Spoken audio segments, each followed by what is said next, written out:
And here is your host for Computer Science Week, Mr. Tyler.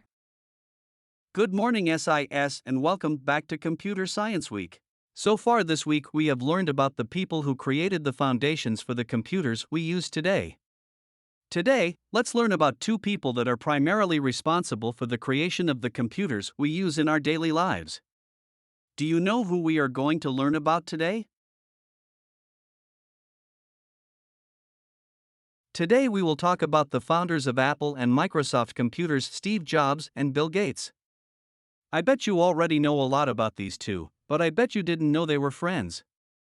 We'll find out more during Inventing the Future, but first let's play a quick game of Guess the Prompt.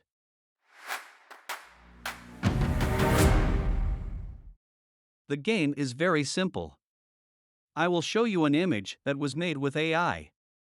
You have 15 seconds to guess the prompt that was written to make the image.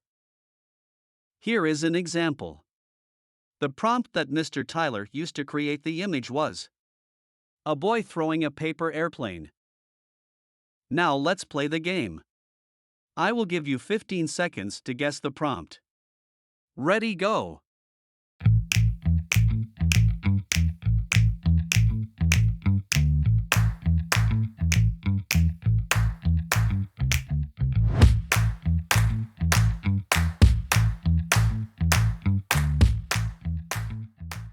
If you guessed a robot playing in the style of Vincent van Gogh, then you are correct.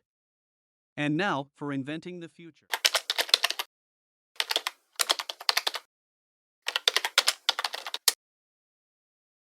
In today's Inventing the Future, we will look at an interview of biographer Walter Isaacson on the rivalry between Steve Jobs and Bill Gates.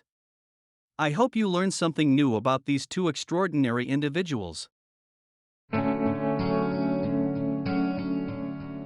Steve Jobs and Bill Gates go back to the late 1970s when Bill Gates was writing BASIC for the Apple II computer. And back then, Apple was a much bigger company. So when Steve Jobs created the Macintosh, he brings Bill Gates down and shows him the beautiful graphical interface and gets Bill Gates all excited about writing software, including Word and Excel, spreadsheets, things like that, for the Macintosh.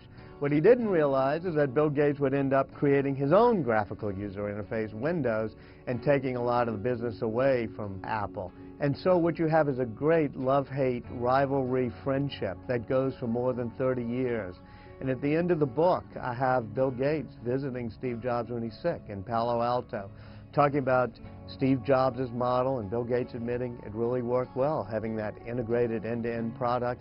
And Steve Jobs even saying your model worked well too. So even though they were rivals, they knew that they were the two binary stars of the digital age. When Steve Jobs came back to Apple in 1997, he realized he needed to restore the relationship with Bill Gates, because Bill Gates and Microsoft were no longer writing that much software for Apple computers. So he just called up Bill Gates, said, I'm coming to see you, and I want you to start writing great software for the Mac again. And Bill Gates had a soft spot for Apple and said, sure, and even took an investment in Apple. And it was the one great mistake that Steve Jobs made in terms of announcement. He announced it at a Macworld in Boston, and then he put Bill Gates up on the screen to talk about it, looming on the screen. And it almost looked like that 1984 ad with Big Brother on the big screen looming behind it.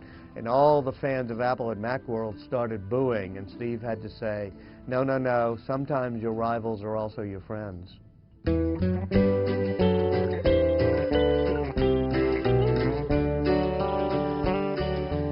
Apple products reflect Steve Jobs because they're beautiful. They have a great aesthetic. They're done in great taste. And as Steve Jobs once said about Bill Gates, he says, you know, he's a good businessman, but he just has no taste. He doesn't have a passion for music or art or design.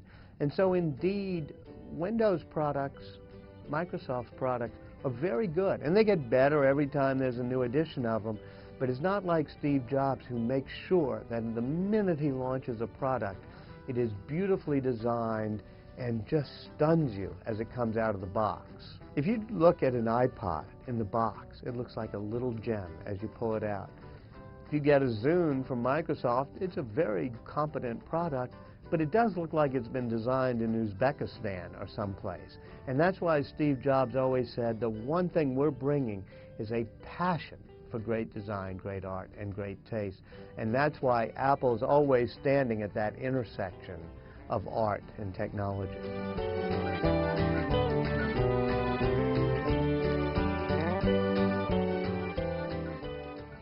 Wow, Steve Jobs provided some great advice there.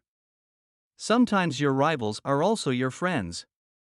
And that brings us to our last segment for today, a combination of what does it mean, and let's talk about it. What does it mean? What does it mean? Let's talk about it. No, please just talk about it. Today's What Does It Mean? We ask, what is a rivalry? And our topic for Let's Talk About It is, how did Steve Jobs and Bill Gates' rivalry shape the world that we live in today? Talk about it as a class and see you tomorrow.